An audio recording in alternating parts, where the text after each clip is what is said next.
Me da mucho gusto introducir a la primera ponente. Todas las radiólogas son entrenadas en diferentes áreas, pero son médicos radiólogos y tienen calificación agregada en mama. Y la primera va a ser la doctora Claudia Sandoval González. Ella es la jefa del área de mama en CT Lomas y me da mucho gusto presentarla. Fue mi alumna. Así que bienvenida, Claudia. Muy buenas noches a todos. Gracias, doctora. A continuación presentaré la revisión de casos clínicos. Nuestro centro, este es el piso 6 del edificio de Clínica Lomas Altas, en Reforma 2608. El primer caso es una paciente de 32 años con antecedentes heredofamiliares negados, antecedentes personales patológicos ninguno, únicamente colocación de implantes mamarios por cuestión estética hace 8 años. Menarca a los 14 años, fecha de última regla 11 de mayo del 2002, 2 embarazos, y suspendió lactancia hace 2 meses. La razón por la que llegó con nosotros es una palpación de un nódulo mamario izquierdo. Estas son las imágenes del ultrasonido, un transductor lineal de alta resolución de 7 a 15 MHz que tenemos en nuestro centro. Y encontramos en la mama izquierda, en el radio de las 12 a 4 centímetros del pezón, un nódulo ovoide, heterogéneo, circunscrito, paralelo a la piel.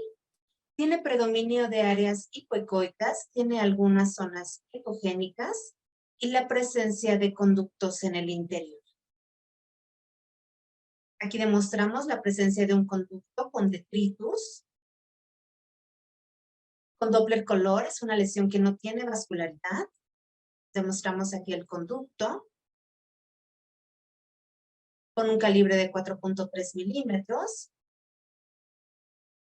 Está adyacente al implante.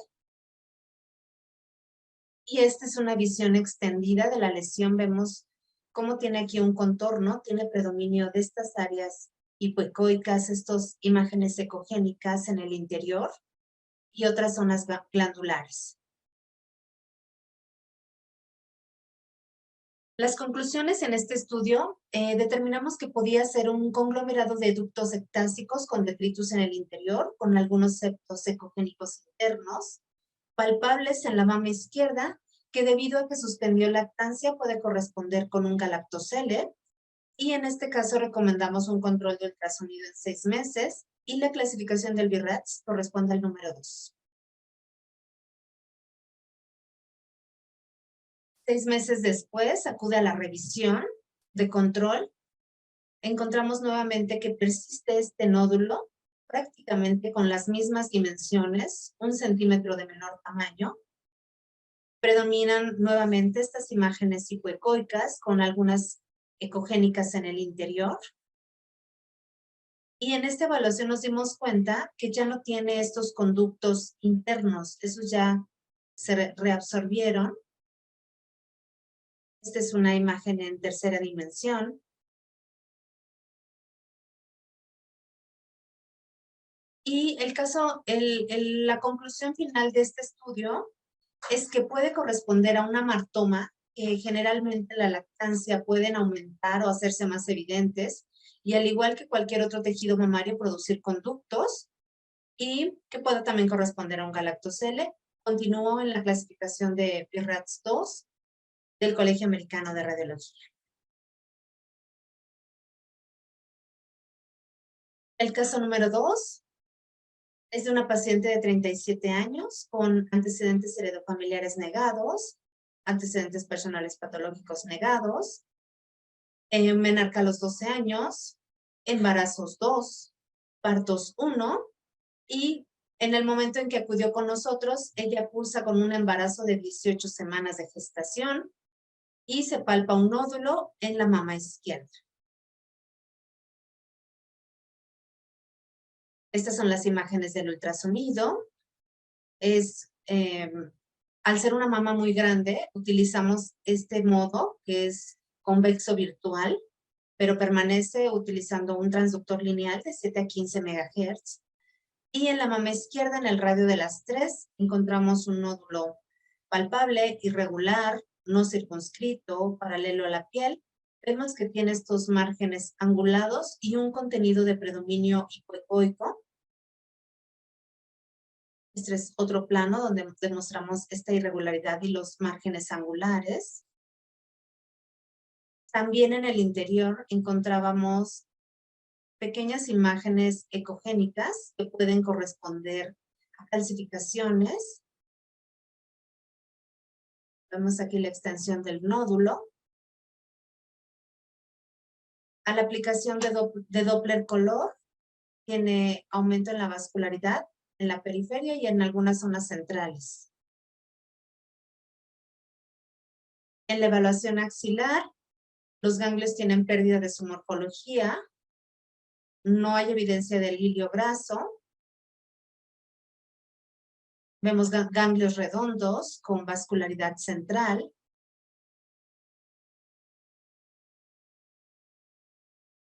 Las conclusiones en el ultrasonido: se trató de una tumoración sólida con características de malignidad en la mama izquierda, ganglios en la axila con probable proceso infiltrativo y corresponde a un BIRAT 5 del Colegio Americano de Radiología.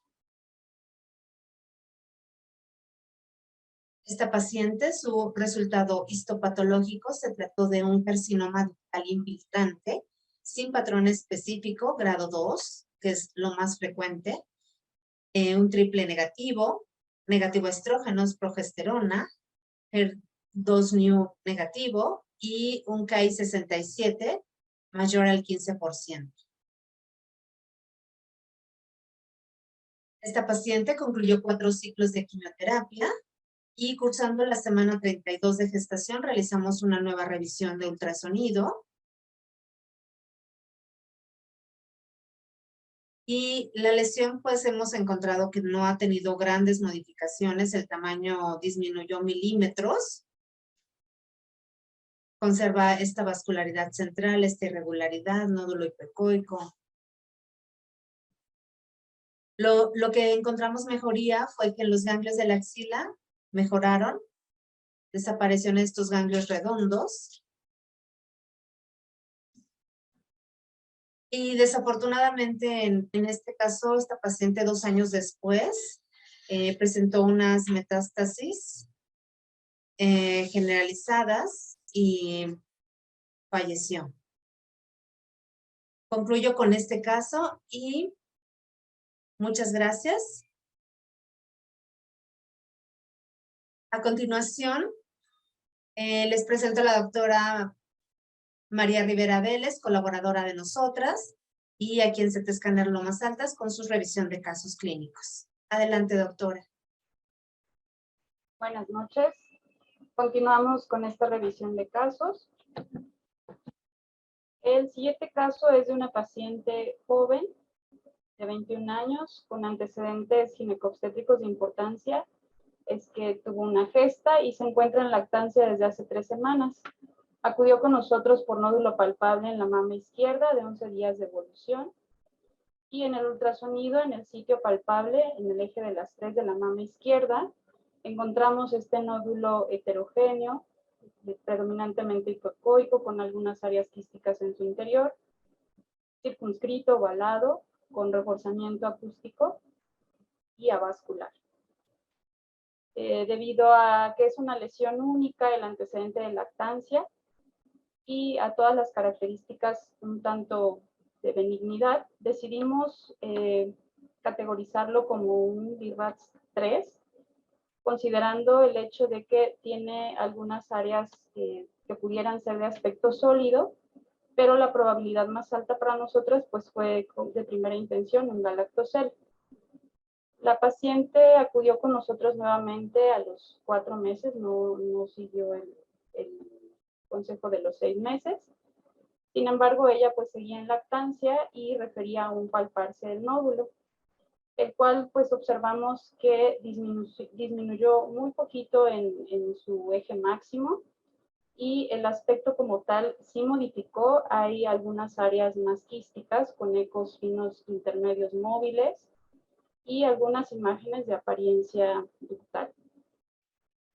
Nuevamente decidimos recomendar un seguimiento a corto plazo a los 6 meses y acudió con nosotros.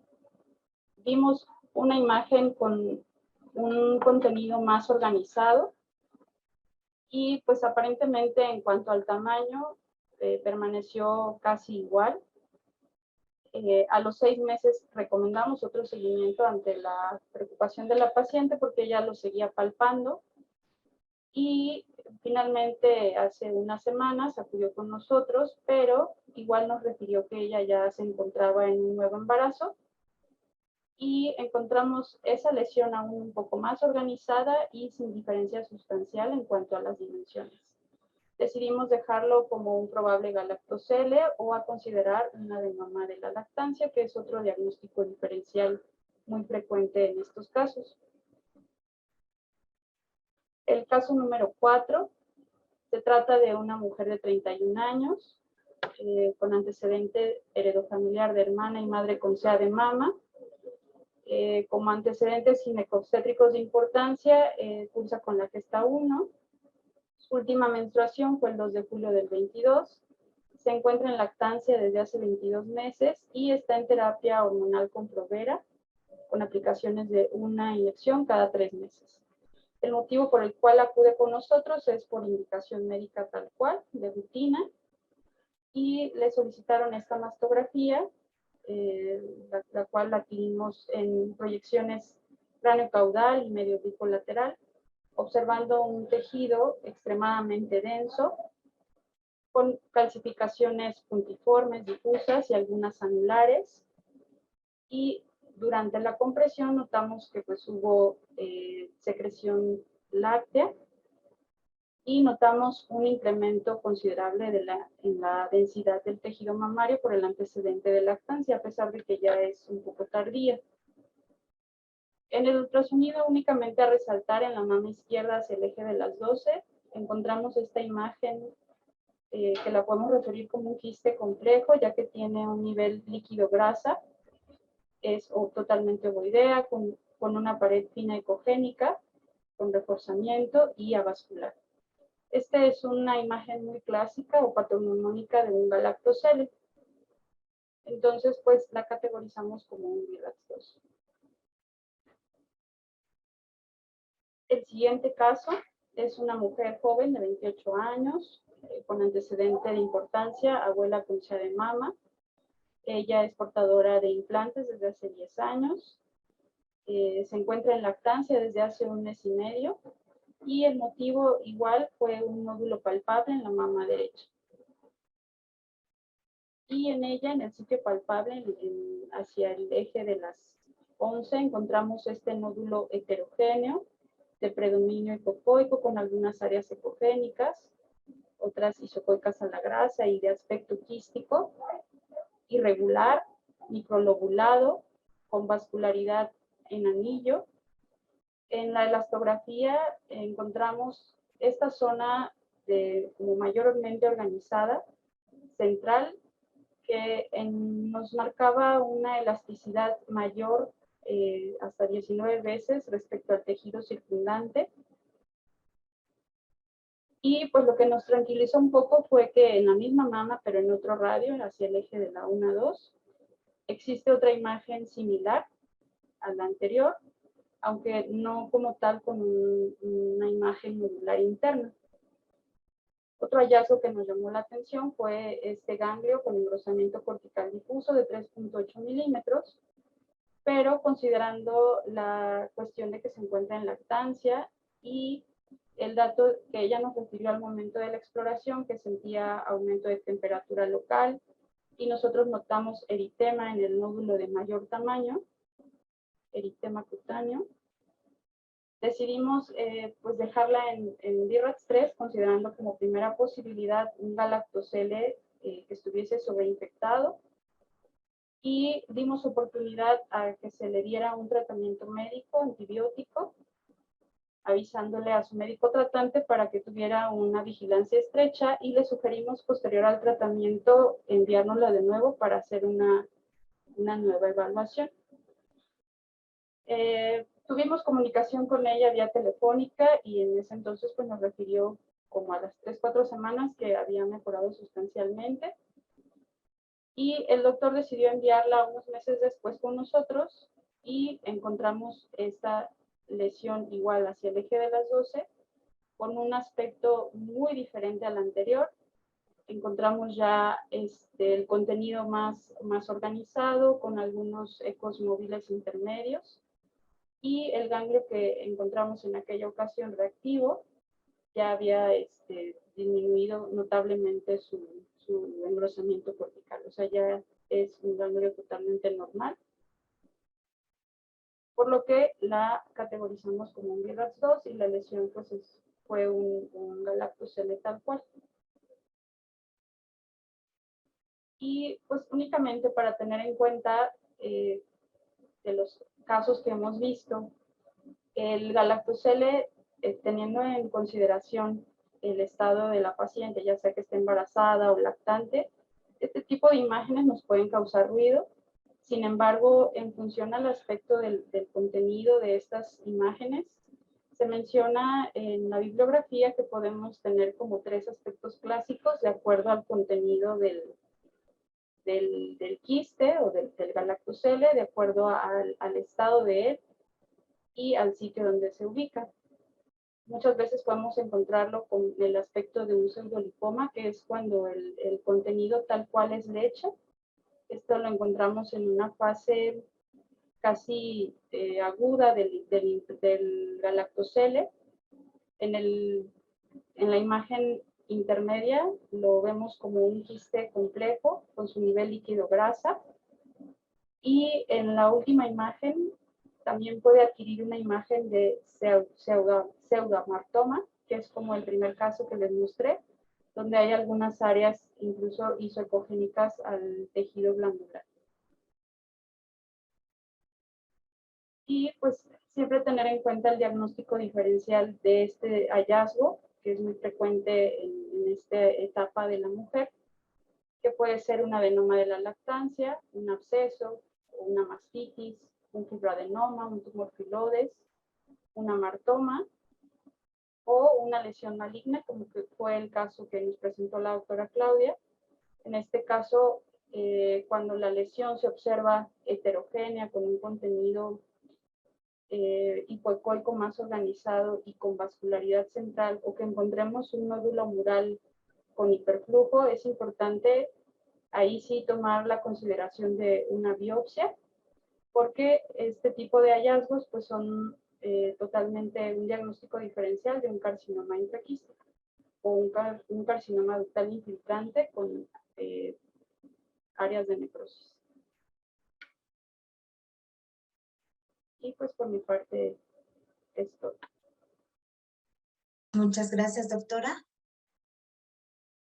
A continuación, mi colaboradora, la doctora Ángela María Hormiga Peña, nos dará la revisión bibliográfica de la patología en el embarazo y la lactancia. Bueno, para terminar, vamos a empezar a hacer un pequeño resumen de la imagen mamaria en el embarazo y la lactancia. Entonces, vamos a empezar diciendo que realmente la evaluación de la mama en el embarazo y la lactancia es un desafío tanto para el médico clínico como para el radiólogo, ya que estas mamas pues tienen cambios fisiológicos que hacen que la mama esté turgente, sea difícil su examen físico, y para el radiólogo son mamas muy densas. Entonces, estas pueden hacer que se simule una enfermedad o puede dificultar un diagnóstico. Alrededor realmente de esta cohorte de pacientes hay muchas creencias, hay muchos mitos, y todo esto nos llevan a que estas mujeres muchas veces sean mal abordadas. Por ejemplo, se piensa muchas veces que la mastografía no debería de hacerse por el riesgo que conlleva el feto, que tiene una baja sensibilidad. También se piensa que es muy poco frecuente el embarazo, el cáncer de mama en el embarazo, o que muy pocas mujeres quedan embarazadas después de los 40 años, o también que las biopsias son muy riesgosas durante el embarazo. Y nos damos cuenta o nos chocamos contra una realidad en que muchos de estos mitos o creencias son parcialmente verdaderos o totalmente falsos. Uno, por ejemplo, es que sí existe y hemos visto que los embarazos después de los 40 han incrementado, es más, se han duplicado después de 1990. En Estados Unidos, el 18.3% de los embarazos son en mujeres mayores de 35 años, que ya se consideran mujeres añosas. Y podemos ver que en la actualidad las mujeres han desplazado su embarazo por realizar su vida académica, laboral, viajar, y gracias a las clínicas de fertilidad, pues esto se ha podido realizar. Entonces vamos a empezar a ver cómo vamos a abordar a las pacientes. Tenemos 3 métodos diagnósticos: la mastografía, el ultrasonido y la resonancia. Vamos a empezar por la mastografía. Y cuando hablamos de mastografía nos vemos obligados a hablar de radiación. Entonces empecemos hablando que realmente hay una radiación que se llama radiación de fondo, que es como una radiación cósmica que todos estamos expuestos, tal vez en diferentes lugares pueda ser mayor que en otros lugares. Y la madre durante estos 9 meses de embarazo recibe 2.3 milisieverts de radiación de fondo. Sus tejidos le absorben un poco esta radiación y al feto realmente le llega 0.5 a 1 milisieverts. Entonces, ¿cuánta radiación puede llegar a afectar al feto? Realmente se han hecho muchos consensos y en todo se ha visto que un umbral de 50 miligrays, por debajo de esos 50 miligrays, realmente el riesgo es completamente insignificante. Se dice que insignificante en comparación a otros riesgos que puede tener la mujer en el embarazo. Ya por debajo de 100 miligrays, el Colegio Americano de Radiología dice que pueden haber cambios sutiles para detectarlos clínicamente. Por debajo de 150 miligrays ya hay más probabilidad de malformación. Entonces nos preguntamos, ¿es la mastografía segura? ¿Cuánta radiación recibimos en una mastografía? Entonces, en una mastografía de 2 vistas por cada mama, decimos que podemos llegar a acercarnos a 3 miligrays, o sea, es mucho menor del umbral. Y el tejido mamario que absorbe le lleva al feto, o sea, la dosis que llega al útero es de 0.03 micrograys, o sea, es mucho menor que el umbral que vimos de 50 miligrays. Y si a eso le añadimos un mandil de plomo, disminuimos más aún esta radiación. Entonces, realmente, teóricamente, sí es bastante segura la mastografía. Y en una mujer menor de 40 años que no tenga o que tenga un riesgo basal, realmente la podemos realizar sin ningún problema si tenemos alguna sospecha. La radiación o la afectación que puede recibir el feto en el embarazo va a variar también de la edad gestacional. Hemos visto que entre más edades gestacionales más tempranas, pues mayor va a ser la afectación, pero ya en radiaciones más altas, 500 o 200 miligrays, pues realmente ya no importa tanto la edad gestacional, va a haber afección. Lo importante y lo que quiero que nos llevamos a la casa es que realmente la dosis que tenemos, el umbral que tenemos que evitar son los 50 miligrays. Por ahí por debajo de los 50 ya es inofensivo para el feto. Entonces, uno de los mitos que les dije anteriormente es si la mastografía no debería de hacerse, pues ya vimos que es segura y la mastografía es el método ideal para la detección de cáncer de mama, tiene una sensibilidad de 78 hasta el 90% y sí es cierto, las mamas que están en lactancia y en el tercer trimestre de embarazo aumenta su densidad, como vemos en la imagen a la derecha, y sí disminuye la sensibilidad de la mastografía. Podemos hacer cosas como, por ejemplo, en las lactantes se les pide que se extraigan la leche antes de la mastografía para así mejorar esa sensibilidad. Ahora vamos a hablar de la resonancia magnética. Inicialmente vamos a hablar de la resonancia magnética en general y el Colegio Americano de Radiología lo que nos dice es que se puede usar en pacientes embarazadas independiente de la edad gestacional, pero nos pone como unos ítems que más o menos nos dice sí, no, si por si acaso no se puede obtener la información necesaria a través de otros medios. O si la información obtenida puede alterar el tratamiento de la paciente o siempre y cuando la imagen de resonancia magnética no se pueda retrasar hasta la finalización del embarazo. O sea, como que nos pone como no una libertad total para usar la resonancia magnética. ¿Esto a qué se debe? A los aspectos propios del resonador. Por ejemplo, la medida de absorción radiofrecuencia por depósito de energía, pues se sabe que no se puede elevar mucho la temperatura de la madre porque puede ser teratogénico. Si eso se puede elevar, si la temperatura se eleva de 2 a 2.5 grados por más de 30 minutos, puede ser teratogénico. ¿Qué es lo importante y lo bueno? Es que los protocolos que se usan actualmente y los resonadores clínicos que usamos no llegan a esos límites. Muchos consensos también se pensaba pues teóricamente que los campos magnéticos podían afectar lo que es la migración, la proliferación y la diferenciación celular que se da en el primer trimestre. Entonces podemos aplazar un poco la resonancia magnética si se requiere después del primer trimestre y con eso podríamos solucionar un poco esta parte de los aspectos del resonador. Otro aspecto importante es el ruido acústico. Se dice que un 3 Tesla puede producir de 80 a 120 decibeles y la Academia Pediátrica de Radiología permite como límite superior 90 decibeles, que es lo bueno y lo importante es que el cuerpo de la madre absorbe 30 decibeles. Entonces no es tanto el resonador en sí, porque podemos evitar o hacer la resonancia un mes después del primer trimestre y no habría ningún problema para hacer la resonancia en la madre.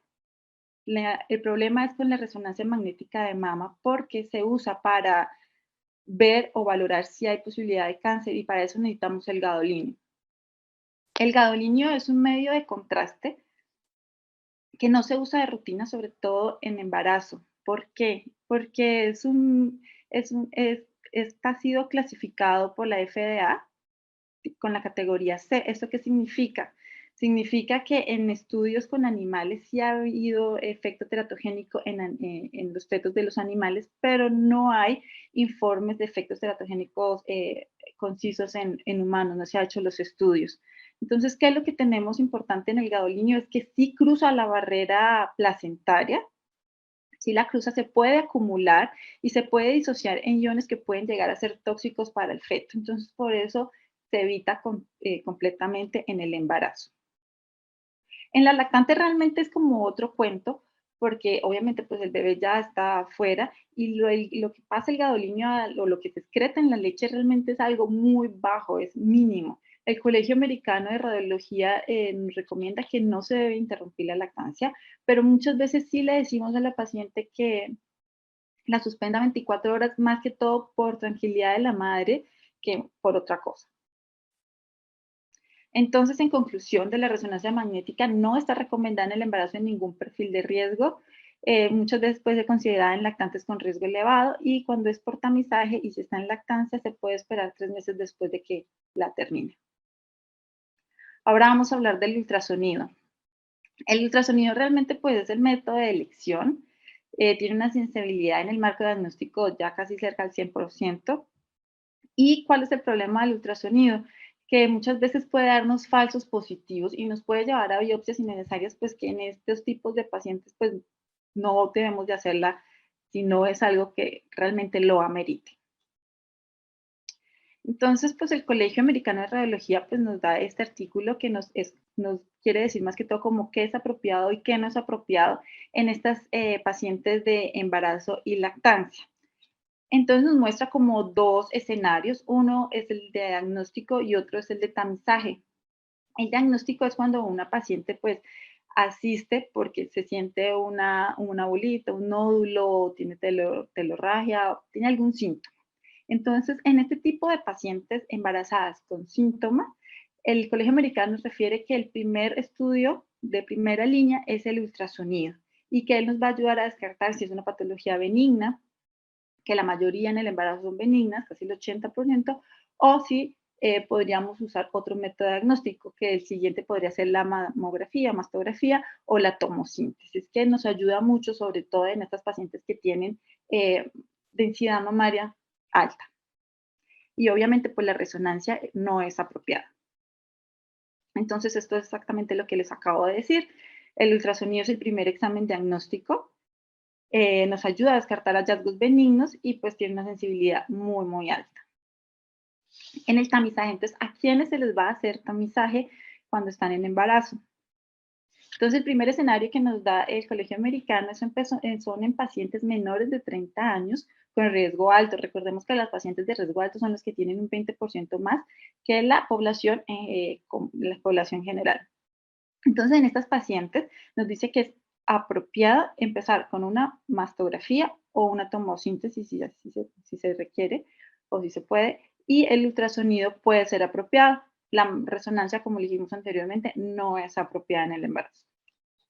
El siguiente escenario son pacientes de 30 a 39 años con riesgo intermedio o alto. Igual, de manera igual, podemos empezar el tamizaje con mastografía o una tomosíntesis, y si podría ser apropiado el ultrasonido, la resonancia no es apropiada. Y de igual manera, en mayores de 40 años, en cualquier nivel de riesgo. Entonces, en conclusión, el tamizaje mastográfico en embarazadas sí lo podemos hacer de manera segura en menores de 30 años de riesgo alto, en pacientes de 30 a 39 años con un riesgo intermedio o alto, y en mayores de 40 años o más en cualquier riesgo. Y ahora que vimos anteriormente que hay incremento de los embarazos en pacientes mayores de 40 años, pues hay que empezar a educar a estas pacientes. Ahora voy a hablar un poquito de los procedimientos, porque siempre se ha tenido un poco de miedo de las infecciones o las fístulas lácteas. Realmente, si amerita realizar el procedimiento, se puede hacer teniendo algunos cuidados, no vamos a pasar ningún problema. Realmente la lidocaína es completamente segura, y para disminuir ese riesgo de infección o sangrado, lo que podemos hacer pues es el vendaje que siempre hacemos, y compresas frías o hielitos que se pueda poner que se esté cambiando posterior a la biopsia. También para la fístula láctea, lo que les recomendamos a las pacientes es que antes de la biopsia se extraiga toda la leche. Posterior a la biopsia se esté extrayendo la leche continuamente. Eso es para evitar que haya una turgencia en la mama, y que después 24 horas después de la biopsia no se le dé leche al bebé, porque puede tener sangre o puede tener también lidocaína. Pero de esta manera podemos hacer los procedimientos de manera segura. Ahora vamos a hablar de los cambios fisiológicos. Realmente es bastante importante que sepamos cuál es lo normal y lo no normal del embarazo, porque si sabemos cómo son estos cambios, podemos hacer un enfoque apropiado de la paciente. Entonces, durante el embarazo, vamos a empezar hablando del embarazo, luego hablaremos de la lactancia. En el embarazo, pues hay un cóctel de hormonas que realmente producen cambios fisiológicos en la arquitectura de las mamas. Aquí podemos ver que el estrógeno y la progesterona son como las hormonas estrellas en el embarazo, y en el estrógeno en el primer trimestre de embarazo lo que produce es una proliferación ductal. Ya en el segundo trimestre podemos ver que la progesterona ayuda a que haya una hiperplasia lobulillar, y ya terminando el embarazo vemos que ya las mamas tienen una capacidad secretora en sus células alveolares. Cuando termina el embarazo con el parto, estas dos hormonas caen y la prolactina se eleva. Entonces, todos estos cambios van a producir cambios también en la histología de la mama. Aquí tengo unos ejemplos para que veamos. Cuando la paciente no está embarazada, podemos ver los ductos casi colapsados.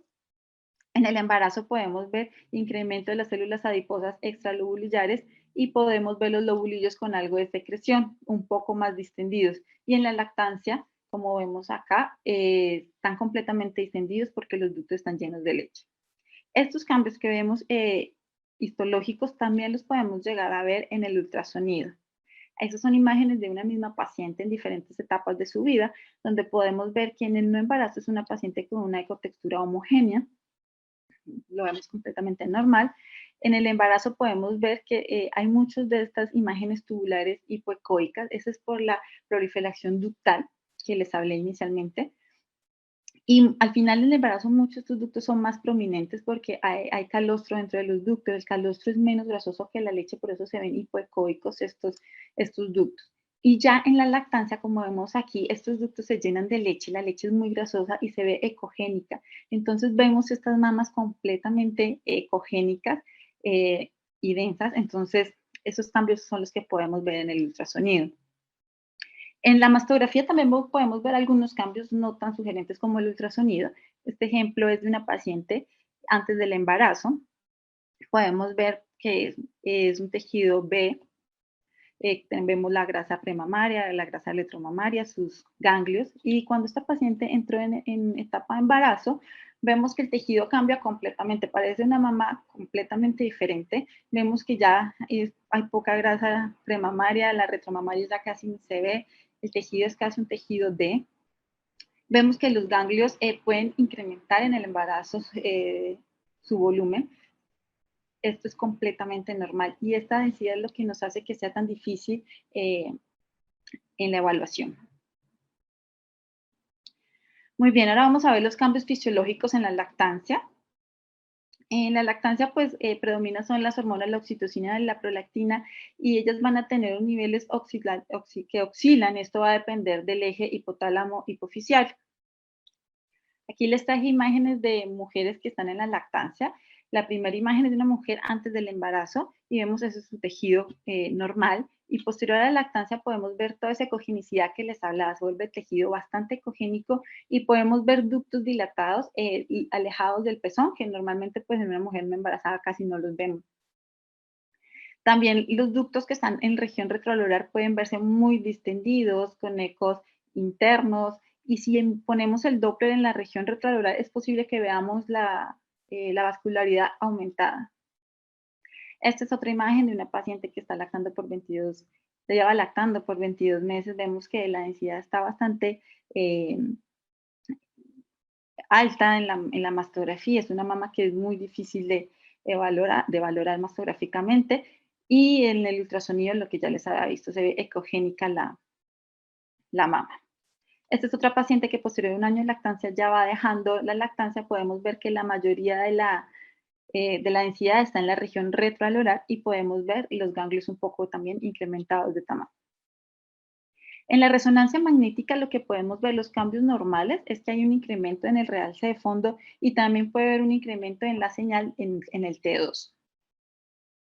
Ahora vamos a hablar de las patologías y las podemos dividir en tres grupos grandes. Primero los procesos infecciosos, luego las lesiones benignas y lesiones malignas. Vamos a empezar con los procesos infecciosos. Entonces, dentro de los procesos infecciosos, pues tenemos la mastitis. La OMS define la mastitis como un proceso inflamatorio de la mama y realmente se produce porque hay una disrupción de la piel o una solución de continuidad con la lactancia y eso hace que ingresen bacterias a la leche y si hay una estasis y la leche realmente es como un medio de cultivo para las bacterias, todo eso nos va a llevar a una infección. Realmente la incidencia es hasta del 31% y es más común en la lactancia. Aquí les traje unas imágenes de cómo se ve la mastitis por el ultrasonido. El ultrasonido es el mejor método para la evaluación de esta patología y pues podemos ver engrosamiento de la piel, podemos ver disminución de la ecogenicidad del parénquima que está con aumento de la vascularidad periférica o interna y puede haber adenomegalia. Una complicación de la mastitis es el absceso. Realmente se ve hasta un 11% de esta complicación y las bacterias más comunes pues son el Staphylococcus aureus y el Streptococcus. Otra cosa que podemos ver también alrededor de estos abscesos o estas colecciones es que la grasa adyacente se ve ecogénica. Aquí les traigo un ejemplo también de una colección, se ve completamente heterogénea, podemos ver la grasa adyacente ecogénica y si hubiéramos puesto Doppler, esta imagen no tiene Doppler, pero también pues veríamos el incremento de la vascularidad. Ahora vamos a hablar del galactosele, pues ya vimos bastantes ejemplos de galactosele con las doctoras y pues realmente se produce porque hay un ducto que está completamente obstruido. Y lo que ya veíamos con la doctora Mayra es que puede tener diferente apariencia dependiendo de la cantidad de proteína o grasa o lactosa que contenga ese galactosele. Entonces puede variar mucho su apariencia. Pues una de las complicaciones pues sí es la infección y lo podemos ver más comúnmente en el tercer trimestre y la lactancia. Aquí también les tengo otras imágenes, otros ejemplos. Podemos ver, típicamente se ve como una lesión quística que puede ser heterogénea por la diferencia de estos componentes que hablamos.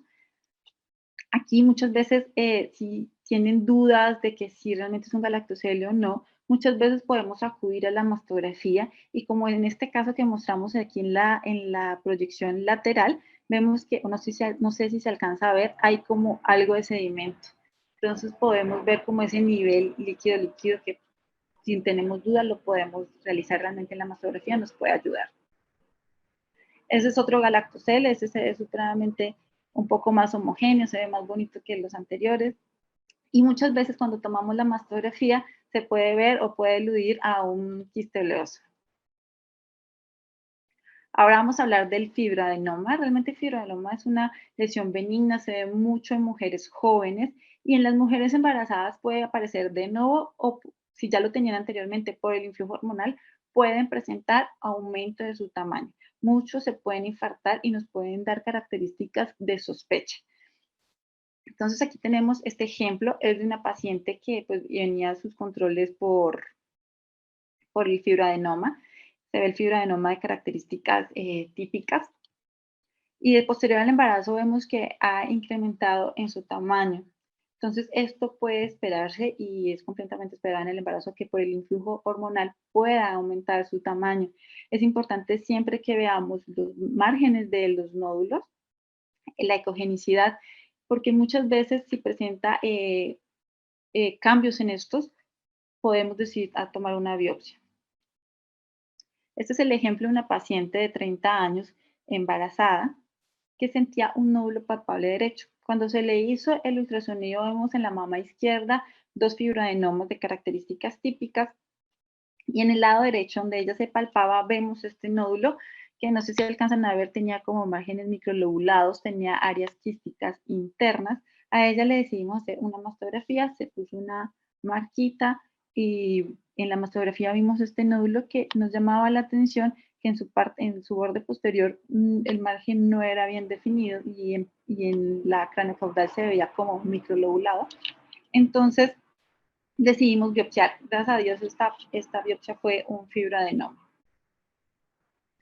Ahora, el adenoma de la lactancia es un tumor benigno, como ya lo vimos en los anteriores, que se produce por el influjo hormonal, por los cambios fisiológicos, y lo vemos más que todo en la lactancia y en el tercer trimestre del embarazo. Cuando termina en esta etapa, realmente el adenoma puede llegar a la resolución espontánea completa o puede reducir su tamaño. En las imágenes, la mayoría de los adenomas tienen una imagen muy similar al fibroadenoma, muchas veces es muy difícil de diferenciarlos por imagen, más que todo la diferenciación se hace histológica porque tiene más componente epitelial que el fibroadenoma. Este que tenemos aquí en la imagen lo vemos heterogéneo y vemos que tiene los bordes así como microlobulados y lobulados. Se le hizo también biopsia y fue un adenoma. Ahora vamos a hablar del cáncer asociado al embarazo. Y la definición creo que es bastante importante que la tengamos presente. Se define como aquel que se da en el embarazo o un año posterior al parto y también durante la lactancia. Quiere decir que si la mujer lacta 2 años todavía, seguimos diciendo que ese es cáncer en el embarazo. Entonces, la frecuencia es del 3% de todos los cánceres de mama. Se ve un caso por cada 3.000 a 10.000 embarazos. Y esta imagen me gustó mucho, lo vi en un artículo bastante reciente de abril de 2022, que habla de el cáncer en la embarazada, el cáncer general, y vemos que el cáncer de mama tiene un porcentaje de 41%, o sea, es bastante alto. ¿Cuáles son los síntomas del cáncer asociado al embarazo? Pues el que se lleva casi todo es el nódulo palpable. En segundo lugar está la telorragia. Recordemos que hasta el 20% de las embarazadas pueden presentar telorragia. Es completamente normal y esto se produce como un signo de la tubería oxidada y se produce muchas veces por incremento de la vascularidad o porque hay cambios epiteliales proliferativos. Entonces puede ser normal, pero cuando es normal es autolimitado, puede durar hasta 5 días. Si este síntoma persiste, sí es importante que lo tomemos en cuenta y empecemos con estudios a la paciente. También puede verse como crecimiento unilateral o rechazo a la leche, o sea, que el niño no quiera tomar la leche de esa mama. Aquí les traje este estudio que se hicieron en 117 pacientes con cáncer de mama embarazadas y lo que vivieron fue la presentación de imagen, la presentación clínico-patológica y características del cáncer de mama. Y lo que pudieron ver es que la mayoría de las pacientes, el diagnóstico fue posterior al embarazo. La clínica más, como les había dicho anteriormente, la mayor era un nódulo palpable. Ya las características por mastografía y ultrasonido, lo que más se vio fue también el nódulo, el ultrasonido también. Y histopatológicamente vieron que la mayoría eran carcinomas ductales invasivos de grado 2, grado 3. Y vemos que hormononegativos son casi la mitad de los pacientes, o sea, es un porcentaje bastante alto. Vemos que HER2 positivos tiene un porcentaje de 38% y que la mitad de las pacientes tenía afección de ganglios linfáticos. Muchos estudios también se ha visto y se ha concluido que este cáncer realmente la mayoría es un diagnóstico tardío, como lo vimos en el estudio anterior, ya se encuentra en una enfermedad avanzada. La mayoría son carcinomas ductales invasores de alto grado y, y hay mucha incidencia de hormonos negativos. También se ve mucha incidencia de triple negativos y HER2. Con los triple negativos hay que tener mucho cuidado porque las imágenes radiológicas de los triple negativos pueden ser muy benignas y nos pueden llegar a despistar. Y pues que también hay mayor probabilidad de metástasis axilares. Este es un caso de una paciente embarazada que está al final del segundo trimestre del embarazo con un nódulo palpable en la mama izquierda y podemos ver por ultrasonido este nódulo que es completamente irregular, especulado, heterogéneo. Se le hizo una mastografía, la mama está completamente densa, en la craneocaudal podemos ver cómo se ve mejor esta distorsión de la arquitectura y se biopsió y fue un carcinoma ductal infiltrante. Esta es otra paciente que tuvimos hace poco, es una paciente con embarazo a término, ya estaba casi a término la paciente y tenía un nódulo palpable izquierdo. En el ultrasonido vemos este nódulo irregular, heterogéneo, con vascularidad periférica. Vemos que en la elastografía muestra una dureza de 4.2 veces más que el tejido adyacente. Este nódulo se biopsió, fue un carcinoma ductal invasivo, grado 2, hormonopositivo. Y la paciente posteriormente se llevó a parto, se desembarazó y se le pudo hacer la resonancia magnética. Cuando se le hizo la resonancia magnética, pudimos ver que en la mama derecha no había pues, ningún hallazgo patológico. En la izquierda se encontraron dos realces nodulares, aparte del biopsiado. Este es uno, este es el otro. Y se vio que los dos tenían una curva en meseta, una curva tipo 2. En el lugar de la biopsia, que es este que estaba aquí, la curva fue ascendente, pero eso puede pasar muchas veces cuando la lesión es muy pequeña y posterior a la biopsia las curvas en la resonancia no nos indican mayor cosa.